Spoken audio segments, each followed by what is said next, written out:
Vamos então dar início à lição número 15, que é uma sequência da lição anterior. Nós estamos a tratar do tema estabilidade vertical da atmosfera e, para o efeito, estamos a usar um método conhecido pelo nome de método da partícula, que consiste no seguinte: nós imaginamos uma partícula da atmosfera que ascende na atmosfera adiabaticamente, portanto, sem que haja trocas de calor entre o ar que compõe a partícula e o ar que constitui o meio ambiente da mesma partícula. Admitimos ainda que este movimento ascensional da partícula não perturba o equilíbrio hidrostático do meio ambiente. Bom, nestas condições, nós podemos classificar a estabilidade do meio ambiente. E já vou rever os 3 últimos slides da última lição. Ora bem, nós admitimos ainda que, no início do processo ascensional da partícula, a temperatura da partícula é igual à temperatura do meio ambiente. Claro que em qualquer momento da ascensão, como vimos, a pressão do ar que constitui a partícula tem que igualar a pressão ambiente, a pressão exterior que se exerce na fronteira da mesma partícula. Ora bem, o que nós vimos na última lição foi o seguinte: a partícula pode ascender sem que o vapor d'água nela contido mude de fase, portanto se condense. Temos uma ascensão adiabática dita seca, ou pode o vapor d'água que compõe a partícula estar saturado. Então, no processo de ascensão, como a temperatura da partícula diminui, esse vapor d'água vai mudar de fase, vai passar à fase líquida ou à fase sólida.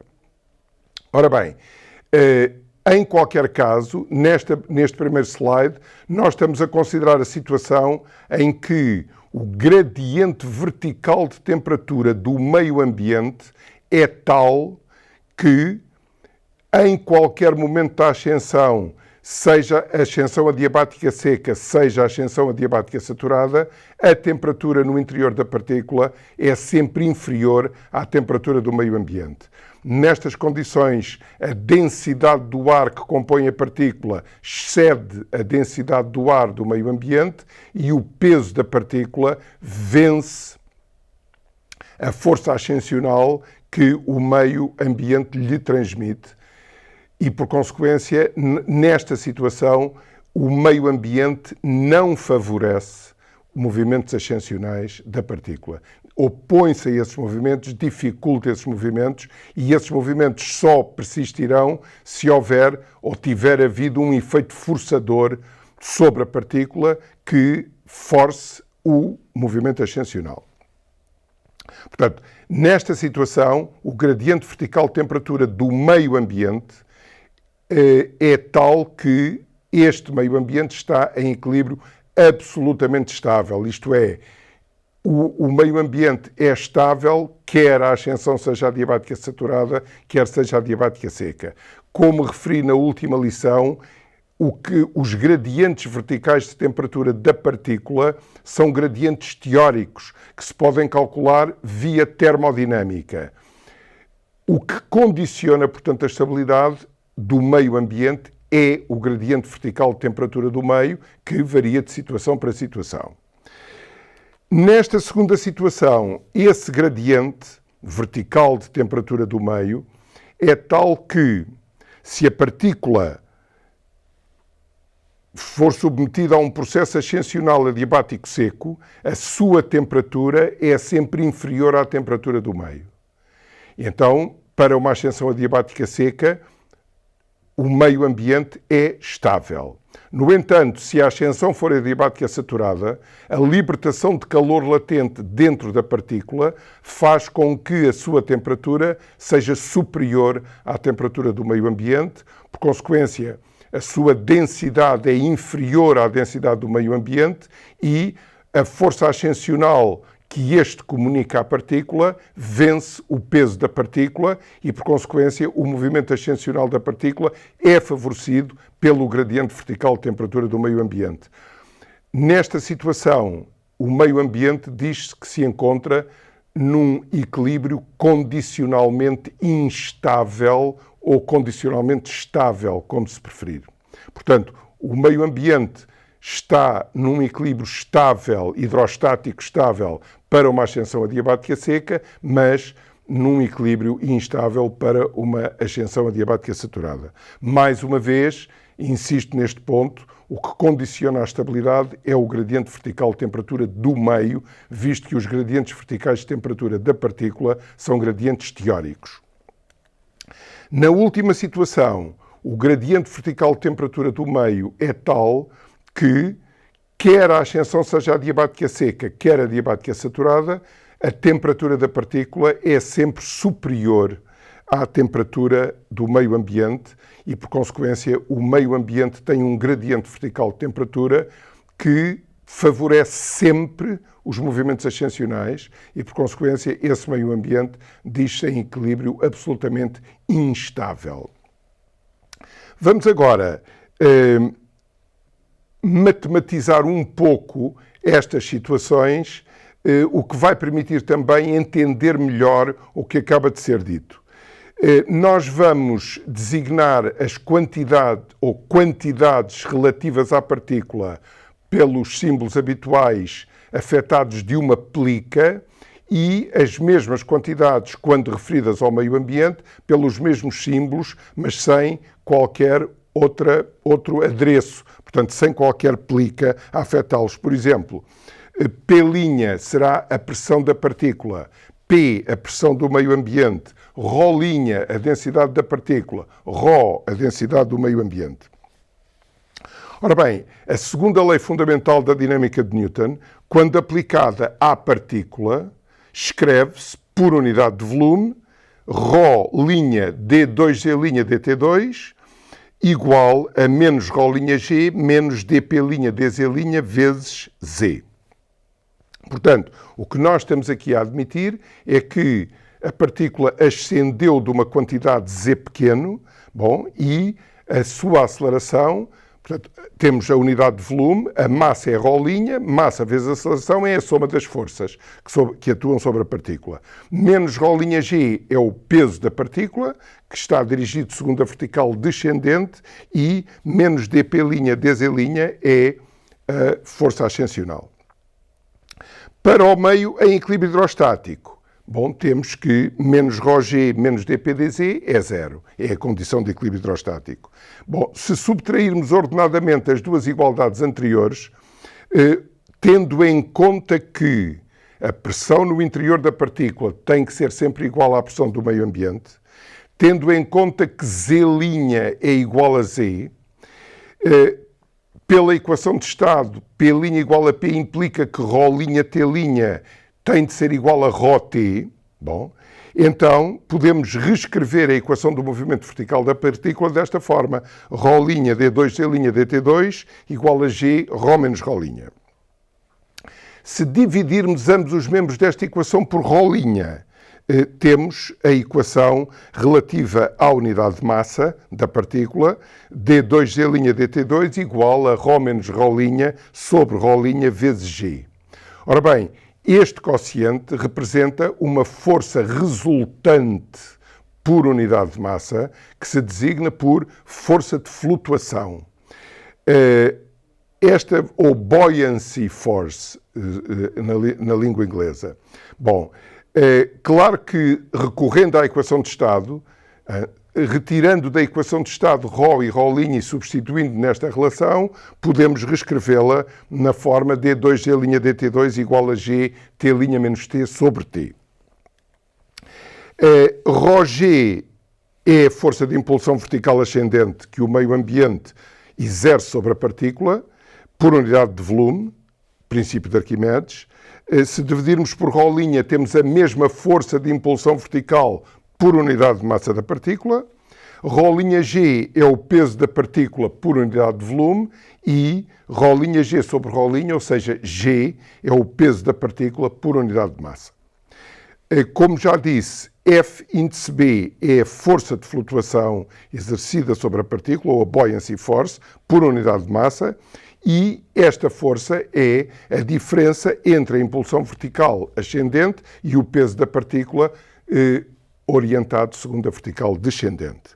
Claro que se a impulsão vertical ascendente exceder o peso da partícula, Fb é positivo. Se o peso da partícula exceder a impulsão vertical que o meio lhe comunica, Fb é negativo. Bem, agora, se Rho maior que R'L, portanto, se a densidade do meio excede a densidade da partícula, ou seja, se a temperatura do meio é inferior à temperatura da partícula, dito de uma forma mais prosaica, se o meio está mais frio que a partícula, então a impulsão ascendente exercida pelo meio excede o peso da partícula e a aceleração vertical é positiva. Se, ao contrário, Rho menor que R'L ou T maior que T', então o peso da partícula excede, é superior à impulsão vertical exercida pelo meio e a aceleração vertical é negativa. Ora bem, se agora designarmos por gama e gama' os gradientes verticais de temperatura do meio, portanto, o Environmental Lapse Rate, o ELR, que já foi definido na lição anterior, e por gama', como estava a dizer, o gradiente vertical de temperatura da partícula, que pode ser ou o DALR ou o SALR, consoante a ascensão seja adiabática seca ou adiabática saturada, então, para pequenos deslocamentos verticais da partícula, nós podemos escrever que T' igual a T0 menos gama' Z' e T igual a T0 menos gama Z. Portanto, estamos a supor, como já foi dito, que no início do processo ascensional, a temperatura da partícula, T0, iguala a temperatura do meio, ambiente, também T0. Vamos supor que a partícula ascendeu da quantidade Z'. Bom, então a sua temperatura variou de T0 menos gama' Z' e, para o meio, a nova temperatura será T0 menos gama Z. Portanto, estas expressões resultam de desenvolvimentos de Taylor que são tidos até à primeira ordem apenas, visto que estamos a supor que o deslocamento vertical não é muito elevado. Bom, sabemos que Z' é igual a Z e então T' menos T é igual a gama menos gama' vezes Z', o que, substituindo na equação do movimento vertical da partícula, permite escrever por unidade de massa D2Z' dt2 igual a G, gama menos gama' sobre T, vezes G'. Claro que o segundo membro desta igualdade representa uma força restauradora, positiva ou negativa, por unidade de massa da partícula. Portanto, é uma relação que traduz apenas a segunda lei da dinâmica newtoniana. Aplicando esta equação, podemos dizer o seguinte: se gama for inferior a gama', portanto, se o gradiente vertical de temperatura do meio for inferior ao gradiente vertical de temperatura da partícula, ou seja, se a diferença T' menos T for negativa, então Fb, a força de flutuação, é negativa, portanto, é uma força que está orientada segundo a vertical descendente e a aceleração é negativa e o meio é estável. Se, ao contrário, o gradiente vertical de temperatura do meio exceder o gradiente vertical de temperatura da partícula, o que é equivalente a dizer que T' menos T é positivo, então a força de flutuação é positiva, isto é, está orientada segundo a vertical ascendente, a aceleração da partícula é positiva, está orientada segundo a vertical ascendente e o meio é instável. Se representarmos por γA e γS os gradientes γ', portanto, os gradientes verticais de temperatura da partícula antes e depois da partícula atingir a saturação. Portanto, γA é um gradiente vertical de temperatura lagrangiano da partícula numa ascensão adiabática seca. γS é o gradiente vertical de temperatura da partícula numa ascensão adiabática saturada. Bom, como já sabemos, γS é menor que γA, e isso já foi justificado, está associado à libertação de calor latente dentro da partícula. Então, se considerarmos este eixo e considerarmos os gradientes γS e γA, com γS inferior a γA, podemos, relativamente ao meio ambiente, ter três situações. Na situação 1, o ELR é γ índice 1 e é, por hipótese, superior a γA e, por consequência, superior a γS. Na situação 2, o ELR está entre γS e γA e, na situação 3, o gradiente vertical de temperatura do meio é inferior ao gradiente vertical de temperatura da partícula adiabático saturado e, por consequência, é também inferior ao γ índice A. Então, reparem, temos aqui três possibilidades para o gradiente vertical de temperatura do meio.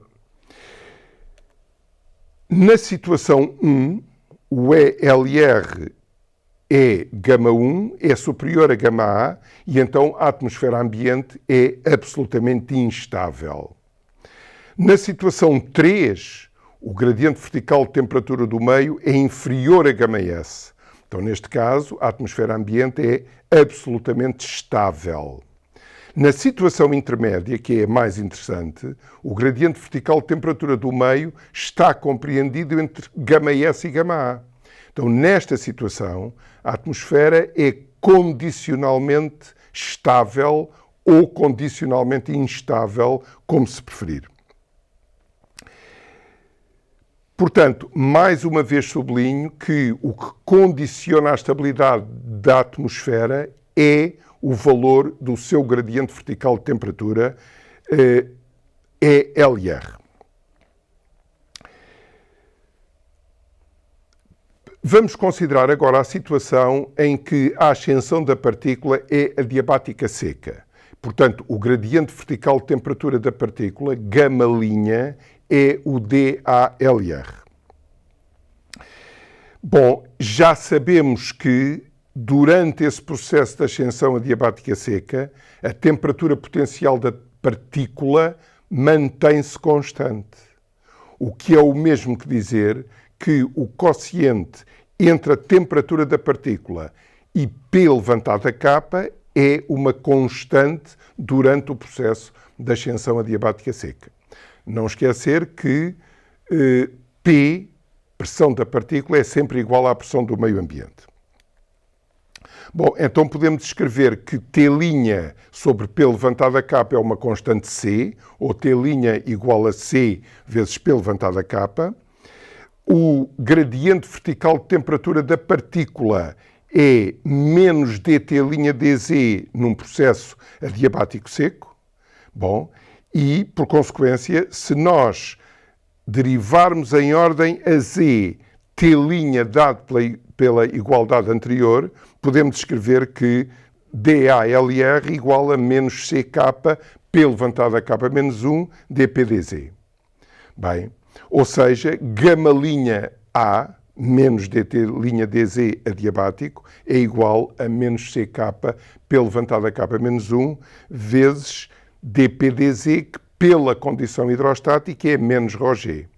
Porquê é que podemos fazer esta substituição de dPdz por menos ρg? Porque em qualquer momento da ascensão, P' é igual à pressão exterior e Z' vale o mesmo, ou dz' vale o mesmo que no meio ambiente. Portanto, dPdz é a variação vertical da pressão do meio ambiente e, pela condição hidrostática, é igual a menos ρg.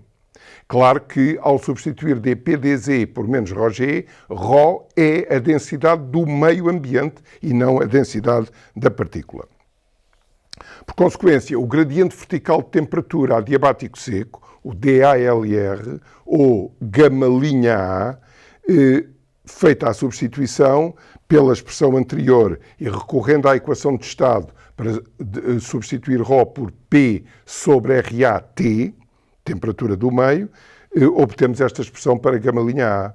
Bom, desenvolvendo um pouco, portanto, simplificando numeradores com denominadores iguais, portanto, cujo quociente é a unidade, obtemos para γA a expressão G sobre CPA, T' sobre T. Portanto, temos G sobre CPA vezes o quociente entre a temperatura Kelvin da partícula e a temperatura Kelvin do meio ambiente, à mesma altitude. Bem, mas agora reparemos no seguinte, é que este quociente T' sobre T é muito aproximadamente igual a 1. Mesmo que a temperatura da partícula, por exemplo, difira da temperatura do meio ambiente por uma quantidade da ordem de 10 graus, que é uma quantidade apreciável, por exemplo, suponhamos que a temperatura do meio ambiente é de 260 Kelvin, que a temperatura da partícula é de 250 Kelvin. Se fizermos este quociente, o valor do quociente é 0,9 qualquer coisa. Portanto, este quociente T' sobre T é sempre muito aproximadamente igual a 1. E, portanto, esta expressão anterior para o DALR pode ser aproximada por G sobre CP, visto que T' sobre T é muito aproximadamente a unidade. Ora bem, então, numa ascensão adiabática seca, a temperatura da partícula varia em altitude de acordo com o gradiente vertical de temperatura adiabático seco, cujo valor é muito aproximadamente G sobre CP. Como G é 9,8, portanto, praticamente 10, e no sistema internacional CP do ar seco é 1004, este quociente é muito aproximadamente igual a 10 graus por quilómetro. Ou seja, numa ascensão adiabática seca de uma partícula de ar, a temperatura no interior da partícula varia basicamente de acordo com este gradiente, ou seja, por cada quilómetro de ascensão, a temperatura baixa de 10 graus, Kelvin ou Celsius. Portanto, temos este valor em mente. A temperatura da partícula, numa ascensão adiabática seca, decresce por cada quilómetro de ascensão de um valor da ordem de 10 graus Celsius. E este gradiente vertical é muito aproximadamente uma constante. Bom, nós já verificamos que para uma ascensão adiabática seca, isto é, para uma ascensão adiabática de ar úmido não saturado ou de ar seco, a estabilidade vertical do meio ambiente, da atmosfera, depende de γ menos γA sobre T. Ou seja, depende do sinal de γ menos γA. Por isso, convém calcular a diferença γ menos γA. Bom, então, para o efeito, nós vamos considerar a distribuição vertical da temperatura potencial do meio ambiente. Ou seja, nós já sabemos que nessa ascensão adiabática seca, a temperatura potencial da partícula não muda de valor, é uma constante lagrangiana. Mas nós vamos comparar esse θ constante, ou esse θ' constante, com a variação de θ ao longo da vertical, ou seja, com os valores de θ de diferentes partículas do meio ambiente que se dispõem na vertical do lugar. Como sabemos, a equação de definição da temperatura potencial, a equação de Poisson, é θ igual a T, μ levantado a K sobre P levantado a K, onde K é o quociente constante RA, constante dos gases para o ar seco, e CPA, portanto já sabemos que RA no sistema internacional vale 287, já sabemos que CPA no sistema internacional vale 1004, bom, e portanto este quociente, o K é da ordem de 0,288. É um valor aproximado, visto que o quociente não é exato.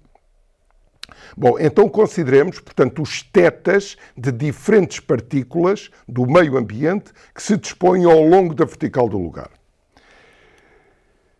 E vamos derivar a expressão anterior, portanto, esta, θ igual a t 1000 sobre p levantado a k, vamos derivar logaritmicamente em ordem a z. Ou seja, como temos um produto no segundo membro, vamos tomar logaritmos de ambos os membros. O produto do segundo membro converte-se numa soma de logaritmos e, a seguir, vamos derivar esses logaritmos em ordem a z. Já sabemos que a derivada do logaritmo de uma função em ordem à variável z é o inverso da função vezes a derivada da função em ordem a z. Portanto, temos 1 sobre θ dθ dz igual a 1 sobre t dt dz menos k sobre p dp dz. Bom, menos dt dz, no primeiro termo do segundo membro, é o gradiente vertical de temperatura do meio ambiente. É o ELR. Portanto, podemos escrever menos gama sobre t. Depois, no segundo termo do segundo membro, vamos substituir dp dz pela condição hidrostática que se aplica ao meio ambiente da partícula. Portanto, por menos ρg. E, por consequência, 1 sobre θ dθ dz fica igual, feitas umas contas simples, a menos gama sobre t mais g sobre cp sobre t. Mas g sobre cp é o gama adiabático seco, é o DALR.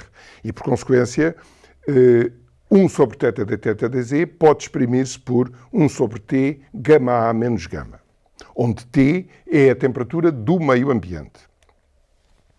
Bom, se agora definirmos um índice de estabilidade vertical, I maiúsculo, num meio em equilíbrio hidrostático, como sendo I igual a 1 sobre θ dθ dz, então este índice pode exprimir-se como gama A menos gama sobre T, dado o resultado anterior.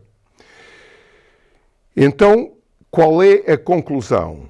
É que se a temperatura potencial do meio ambiente cresce em altitude, isto é, se dθ dz é positivo, o que implica que I seja positivo, o que é equivalente a dizer que gama é inferior a gama A, então o meio ambiente ou a atmosfera é estável, ou condicionalmente estável, porque nós estamos apenas a considerar a situação numa ascensão adiabática seca, mas vamos,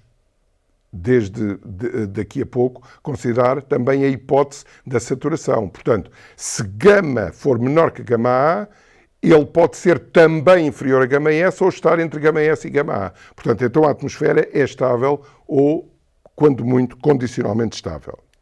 Bom, ao contrário, se a temperatura potencial do meio decresce em altitude, portanto, se dθ dz é negativo, então o índice de estabilidade é negativo, gama é superior a gama A e a atmosfera é absolutamente instável.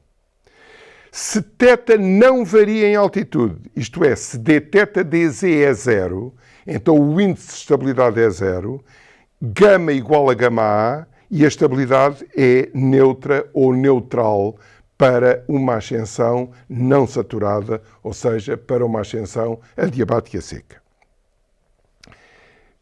Neste último caso, o que é que isto significa? Significa que em cada momento da ascensão a partícula tem uma temperatura igual à temperatura do meio. Bom, então a conclusão importante é esta, é que o método da partícula conduziu a um critério de estabilidade que vai envolver apenas o meio ambiente e que se exprime pelo sinal de um índice de estabilidade que se refere apenas ao meio ambiente. Ou seja, nós acabamos por ter um critério de estabilidade que nos permite esquecer a partícula. E esse critério é este. Se a temperatura potencial do meio da atmosfera, do meio ambiente, cresce em altitude, esse meio ambiente é estável ou, quando muito, condicionalmente estável. se a temperatura potencial do meio ambiente decresce em altitude. Então, o meio é absolutamente instável. Dito de outra maneira, se o índice de estabilidade é positivo, a atmosfera é estável. Se o índice de estabilidade é negativo, a atmosfera é instável. Se o índice de estabilidade é nulo, isso significa que a estabilidade é neutra ou neutral. Bom, vamos agora ver como é que o índice de estabilidade vertical da atmosfera, em equilíbrio hidrostático, permite reescrever a força de flutuação, ou seja, a força restauradora por unidade de massa da partícula, em ascensão. Bom, então, nós já tính'amos uma expressão para F índice B, para a força de flutuação, e é fácil ver que nós podemos escrever esta força como menos GI Z'. Bom, e a equação do movimento vertical da partícula pode reescrever-se na forma D2Z' dt2 igual a menos GI Z'. Ou ainda, D2Z' dt2 mais GI Z', ou seja, mais um n ao quadrado Z' igual a zero, onde o n ao quadrado é definido como o GI, ou seja, G vezes gama A menos gama sobre T, ou seja, G1 sobre θ de θ dz, ou G derivado em ordem Z do logaritmo de θ. Bom, esta grandeza n ao quadrado, que aparece na equação anterior, que, como digo, é a equação do movimento vertical da partícula, que traduz a segunda lei de Newton aplicada à partícula, designa-se por quadrado da frequência de Brandtweissala, ou frequência de flutuação, o que os ingleses chamam a buoyancy frequency. Este n ao quadrado é uma medida da estabilidade vertical hidrostática, uma vez que a força de flutuação por unidade de massa é menos n ao quadrado Z'. Reparem, se o n ao quadrado é positivo, a força de flutuação é negativa quando Z' é positivo, e a força de flutuação é positiva quando Z' é negativo. Ou seja, a força de flutuação força sempre a partícula, uma vez sujeita a um deslocamento, a regressar à posição inicial, o que corresponde à estabilidade do meio ambiente. Bom, e portanto, reparem, se o n ao quadrado é positivo, bom, então a equação do movimento vertical, D2Z' dt2 mais n ao quadrado Z' igual a zero, é a equação de um oscilador harmónico simples. E como já sabemos da física elementar, essa equação do oscilador harmónico tem soluções do tipo Z' de t igual a elevantada a INT mais B elevantada a menos INT. O n, como disse, é a frequência de Brandtweissala e os valores de n na troposfera são da ordem de 1,2 vezes 10 a menos 1, portanto 0,12 por segundo, o que corresponde a um período da ordem de 8 a 10 minutos.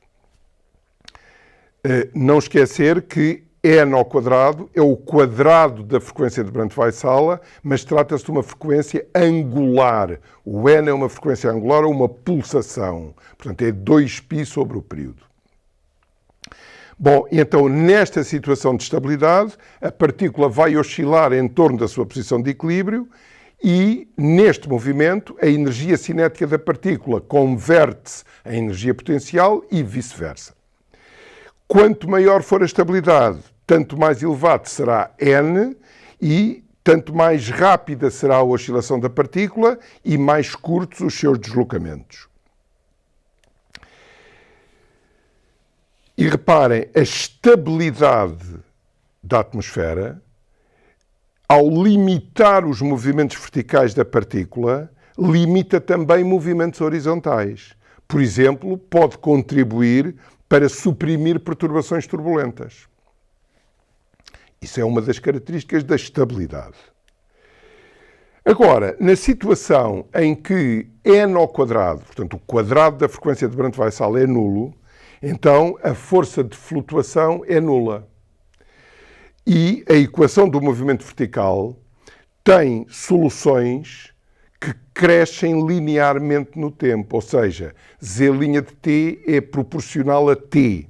Bom, e nesta situação não há conversão entre energia cinética e energia potencial, como era o caso na situação de estabilidade. Claro que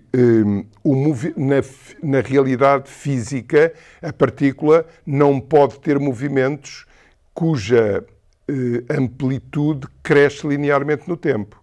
Porquê? Bom, porque o atrito que está sempre presente vai limitar os deslocamentos verticais da partícula. Agora, se a estabilidade existe, portanto, se n ao quadrado for maior ou igual que zero, a estratificação da atmosfera não é substancialmente alterada pelos deslocamentos verticais da partícula, que são limitados.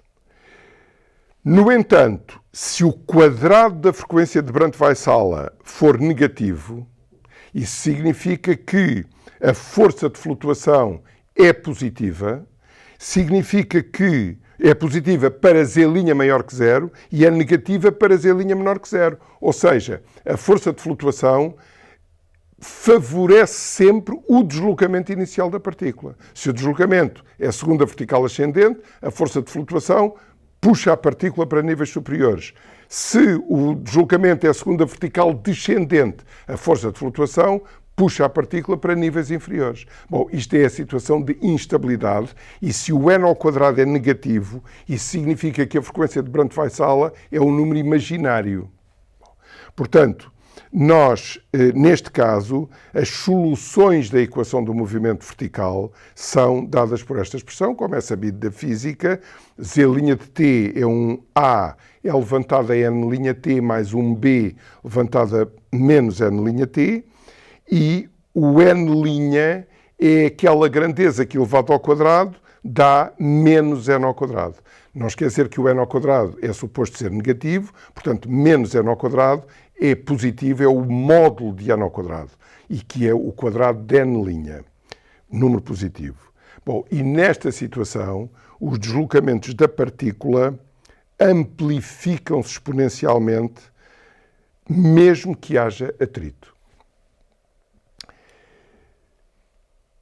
Portanto, nesta situação de instabilidade, pequenos deslocamentos desenvolvem-se em movimentos convectivos.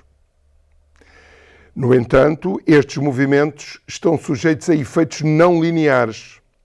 E esses efeitos não lineares modificam a estratificação da atmosfera, contrariamente ao que acontecia na situação anterior. Modificam substancialmente a estratificação da atmosfera e limitam, ao fazê-lo, a amplificação da perturbação inicial.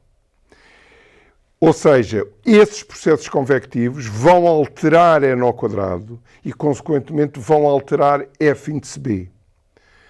Por fim, ao fim de um tempo suficiente, esses movimentos convectivos conduzem a atmosfera a uma situação de estabilidade neutral, ou seja, uma estratificação neutral em que n ao quadrado é zero. Ora bem, esta amplificação de perturbações numa atmosfera instável está associada à conversão de energia potencial em energia cinética. Mas não o oposto.